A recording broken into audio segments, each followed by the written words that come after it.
So ఎట్లుంటుందన్నా ఈసారి ఎవరు గెలుస్తారంట parliament? ఇంతకు ముందు బండి సంజయ్ని గెలిపించి ఒక తప్పు చేసిన బండి సంజయ్ ఆయన గేరం బండి సంజయ్ 5 సంవత్సరాల ఒక్క పని కూడా చేయలేడు. పార్లమెంట్ కట్ చేసిన చెప్పినంత ఈజీ కాదు, చేతల్లో ఉండాలి పని.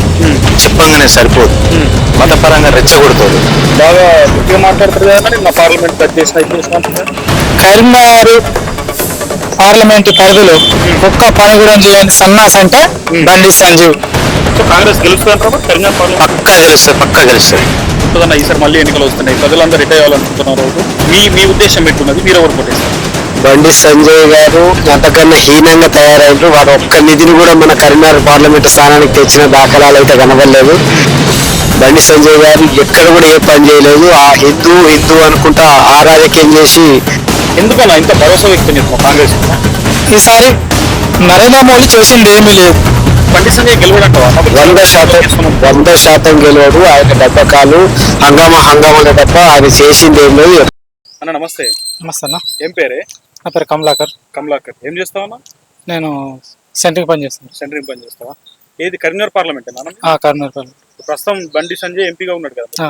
సో ఎన్నికలు వచ్చినాయి, మళ్ళీ 3 పార్టీలు పోటీ చేస్తున్నాయి. ఎవరు కోటేస్తావు? వెల్చాల రాజేందర్. ఎందుకు వెల్చాల రాజేందర్? ఏ పార్టీ ఆయన? కాంగ్రెస్ పార్టీ. ఎందుకన్నా ఆయనకి ఎందుకు? ఇంతకుముందు బండి సంజయ్ ఉన్నాడు, ఆయనకి ఏ రమ్మని? బండి సంజయ్ 5 సంవత్సరాల ఒక్క పని కూడా చేయలేడు. తను ఏంటంటే రాజకీయ అవసరాల గురించే మళ్ళీ ఎలక్షన్ల ముందే వచ్చి ప్రజలలో తిరుగుతాడు తప్పించి ఎప్పుడు కూడా కనిపించిన వ్యక్తి మళ్ళా ఎలక్షన్ల అప్పుడే వచ్చాడు. ప్రెస్ మీట్లలో మంచిగా మాట్లాడదు, బాగా గట్టిగా మాట్లాడతారు కదా. నా పార్లమెంట్ కట్ చేసిన అంటారు కదా.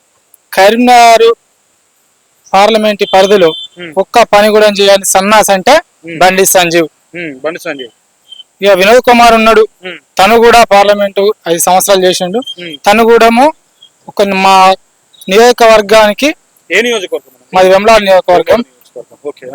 తను చేసిన పని లేదు, తను కనిపించని నాదుడు లేడు. మళ్ళీ ఎలక్షన్లు వచ్చినాయి, మళ్ళీ ఇప్పుడు వచ్చిండు. అంటే ఎలక్షన్లు అప్పుడే కనబడతారా? ఎలక్షన్లు తప్పించి మళ్ళీ ఆ మొఖాలు ఇప్పటికి కూడా కనిపించాయి. మరి ఇప్పుడు వెలిశాల రాజేందర్ రావు కొత్తగా పోటీ చేస్తున్నాడు. తెలుసా అన్న మీకు రాజేందర్ రావు? వాళ్ళ నాన్న తెలుసా అండి. వాళ్ళ నాన్న తెలుసా?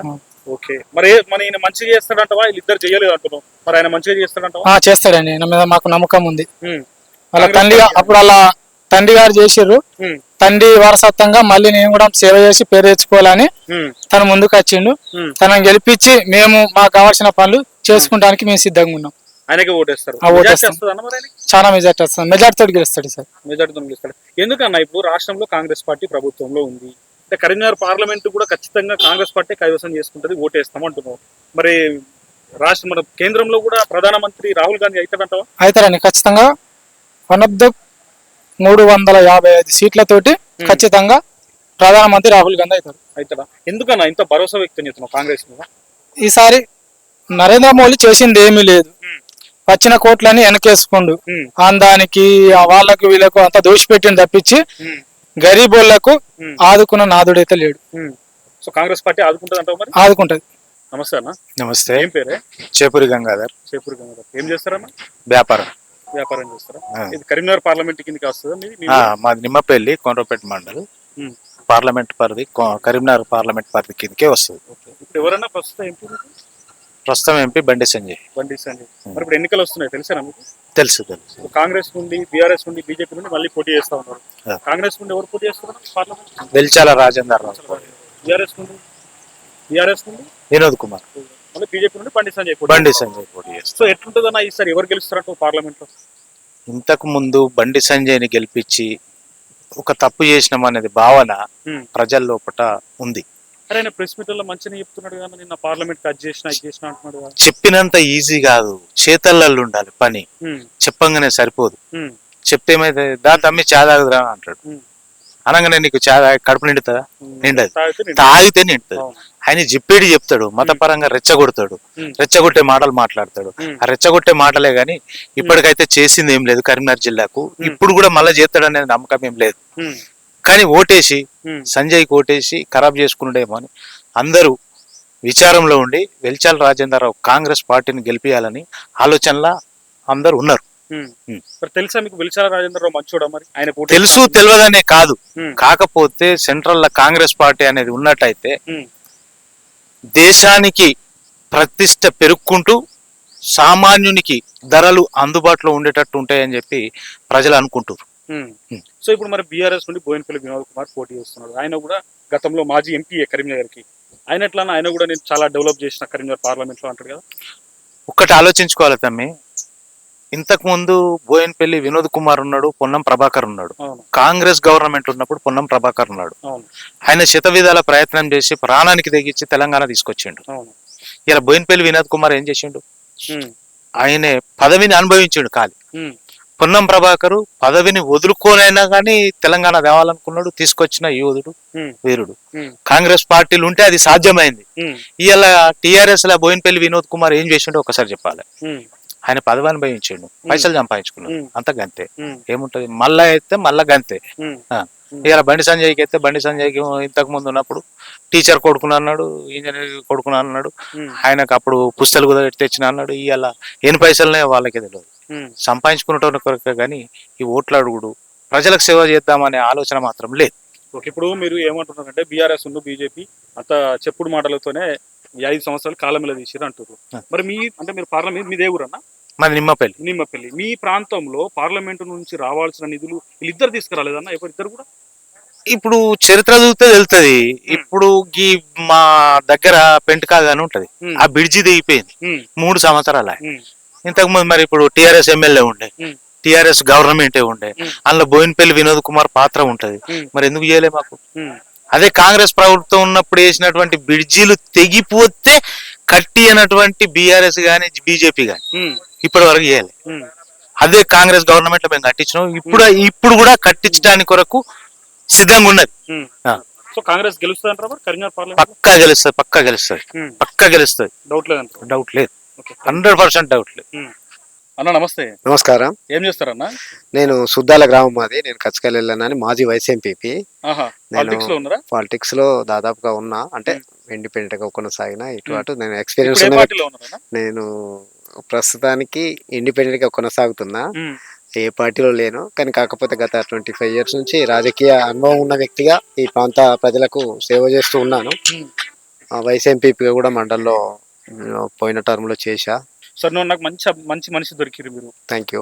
మీరు ఏ మండలానికి వైస్ ఎంపీ అన్న? నేను కోనరావుపేట మండలం మాజీ వైస్ ఎంపీపీ, పోయిన టర్మ్ లో తాజా సో మాజీ. మిమ్మల్ని అడగచ్చు, నేను మంచి మనిషి దొరికిరు నాకు. చెప్పండి. అదృష్టంగా భావిస్తున్నాను. చెప్పండి. ఇప్పుడు థ్యాంక్ యూ. మీకు పార్లమెంట్ సభ్యుడు ఎవరు ఉండే అన్న అప్పుడు? ఇంతకుముందు మా అప్పుడు మీకు పదవి ఉన్న పరిధిలో వినోద్ కుమార్, బోయినపల్లి వినోద్ కుమార్. ఉమ్, తర్వాత ఇప్పుడు బండి సంజయ్ గారు. బండి సంజయ్ ఉన్నాడు. సరే, మీరు వైస్ ఎంపీగా ఉన్న టైంలో మీకు ఏమైనా ఎంపీ గారితో పని పడిందా? పోయినప్పుడు మరి బోయినపల్లి వినోద్ కుమార్ మీకు స్పందించిందా? మీకు కావాల్సిన నిధులు ఇచ్చిందా మీ మండలానికి? ఏ కోశాన నేను 5 సంవత్సరాలు ఒక 2 విలేజ్లకు ఎంపీటీసీగా అండ్ మండల వైస్ ఎంపీగా కొనసాగిన. ఉమ్, ఏ ఒక్కనాడు కూడా ఆ నిధులు ఇచ్చిన పాపాన వల్ల నేను ఇండిపెండెంట్ అభ్యర్థిని నన్ను పక్కకే పెట్టిండ్రు. ఉమ్, నేను 5 సంవత్సరాల్లో ఒక 5 లక్షలు కూడా నిధులు తీసుకొచ్చి నా గ్రామాన్ని అభివృద్ధి చేయలేకపోయినా, నా మనసు చంపుకొని టీఆర్ఎస్ లకు పోలేకపోయినా, ఉమ్, టీఆర్ఎస్ చేసింది శూన్యం, ఉమ్, ఏమి చేయలేదు, చెప్పడమే గాని వాళ్ళు ఆచరణలకు తీసుకున్న దాఖలాలు అయితే ఎక్కడ కనబడలే. ఉమ్, వాళ్ళు చేసిన హామీలు ఒక్కటి కూడా తీర్చినటువంటి ప్రభుత్వం అది. 10 సంవత్సరాలు చేసి మన తెలంగాణ రాష్ట్రాన్ని వెనక్కు తీసుకుపోయినటువంటి ప్రభుత్వం అది. కానీ మరి ఇప్పుడు ప్రస్తుతం బండి సంజయ్ ఉన్నాడు కదన్నా, కరీంనగర్ పార్లమెంట్ సభ్యుడు. ఈయనది ఎట్లుందన్న? ఇప్పుడు మళ్ళీ ఎన్నికలు వస్తున్నాయి, ఈసారి మళ్ళీ ఎవరు కొట్టేస్తారు? సరే, బోయినపల్లి వినోద్ కుమార్ నిధులు ఇవ్వలేదు, ఆయన అసలు సమర్థుడు కాదు పదవికి అని అంటున్నారు. మరి బండి సంజయ్ ఉన్నాడు ఈ 5 సంవత్సరాల్లో, మరి ఆయనది ఎట్లుంటుందన్న? ఈసారి మళ్ళీ ఎన్నికలు వస్తున్నాయి, ప్రజలందరూ రిటైర్ అవ్వాలనుకుంటున్నారు. మీ ఉద్దేశం పెట్టున్నది, మీరు ఎవరు కొట్టేస్తారు? బండి సంజయ్ గారు అంతకన్నా హీనంగా తయారైనరు. వాడు ఒక్క నిధిని కూడా మన కరీంనగర్ పార్లమెంట్ స్థానానికి తెచ్చిన దాఖలాలు అయితే కనబడలేదు. మా దగ్గర కోనరావుపేట మండల వ్యక్తిగా నేను వైస్ ఎంపీగా కొనసాగిన కాబట్టి ఈ ప్రాంతానికి కాస్తో కూస్తో అప్పుడు ఎంపీ పొన్నం ప్రభాకర్ గారు ఇక్కడ ఉన్నబడే ఏవైతే పెంటికావు కానీ ఇక్కడ ఉండే లో లెవెల్ బ్రిడ్జెస్ అన్ని ఆయన మంజూరు చేసినాయి. ఈ ఇంత ముందు కాలేజీలు తెచ్చిన కూడా కాంగ్రెస్ ప్రభుత్వమే తెచ్చింది. నేను ఏ ప్రభుత్వం అని కాదు చెప్పడం, చేసిందని చెప్పుకోవడం మనం మంచిదైతది. బండి సంజయ్ గారు ఎక్కడ కూడా ఏ పని చేయలేదు. ఆ హిందూ అనుకుంటా ఆ రాజకీయం చేసి రామభక్తి అని పాడేది తప్ప అందరం హిందువులమే, మేము రాముని కొలుస్తాం, కానీ వాళ్ళు ఏదో ప్రత్యేకత చూపిస్తూ నేను హిందూ హిందూ అని చెప్పుకోవడమే తప్ప ప్రజలకు చేసింది ఏం లేదు, ఆయన ఒరగబెట్టింది ఏం లేదు. అది శూన్యం. ఆయన గెలవడానికి అవకాశాలు 100% లేవు. మరి ఎవరన్నా అంటే ఆల్టర్నేట్ గా ఎవరు గెలుస్తారంటారు? నేనేమంటా అంటే వెలిశాల రాజేంద్రరావు అనే వ్యక్తి కూడా కొత్త వ్యక్తి అయినా ఉన్నత చదువులు చదివిన వాడు తను. వాళ్ళ నాన్న జగపతిరావు గారు 2 సార్లు ఎమ్మెల్యేగా ఎమ్మెల్సీగా చేసిన అనుభవం ఉన్నది. ఆయన కుమారుడు కాబట్టి వాళ్ళ తాతగారు కూడా కాంగ్రెస్ పార్టీ చేసినటువంటి వారే. అది దృష్టిలో పెట్టుకొని కాంగ్రెస్ ప్రభుత్వం తప్పకుండా ఈ కాంగ్రెస్ ప్రభుత్వంలో రాజేంద్రరావు గెలుస్తారనే భావన అయితే నాకు కలుగుతుంది. ఎందుకంటే ఈ 100 రోజులలో రేవంత్ రెడ్డి గారు కూడా 4-5 హామీల్ని నెరవేర్చారు. ఇంతకుముందు 15 సంవత్సరాలు టీఆర్ఎస్ ప్రభుత్వం చేసి ఒక్క హామీని కూడా నిలబెట్టినటువంటి పరిస్థితి ఉండే. వాళ్ళు ఏదైతే ఆమె 3 ఎకరాలు అన్నారు, దళితున్నే సీఎం అన్నారు, ఇంకేమో విద్యార్థులకు వృత్తి నిరుద్యోగ వృత్తి అన్నారు, ఏమి ఇయ్యనటువంటి పరిస్థితి. వాళ్ళు చెప్పిండ్రు కానీ ఆచరణలు చేయలే. 100% గెలవడు. ఆయన డబ్బకాలు హంగామాలే తప్ప ఆయన చేసింది ఏం లేదు, ఎప్పుడు ఆదరించడం లేదు. ఇప్పుడు ఆయన ఆదరించారు. తప్పకుండా రాజేంద్రరావుని గెలుస్తాడు అనే భావన అయితే నాకైతే కలుగుతుంది. ప్రజల్లో కూడా చాలా మంది అదే విధంగా రాజేంద్రరావుకి వెయ్యాలి, కాంగ్రెస్ ప్రభుత్వంకు అండగా ఉండాలనే భావన అయితే ప్రజలు వెలిబుచ్చుతున్నారు. థ్యాంక్ యూ అన్న. Thank you.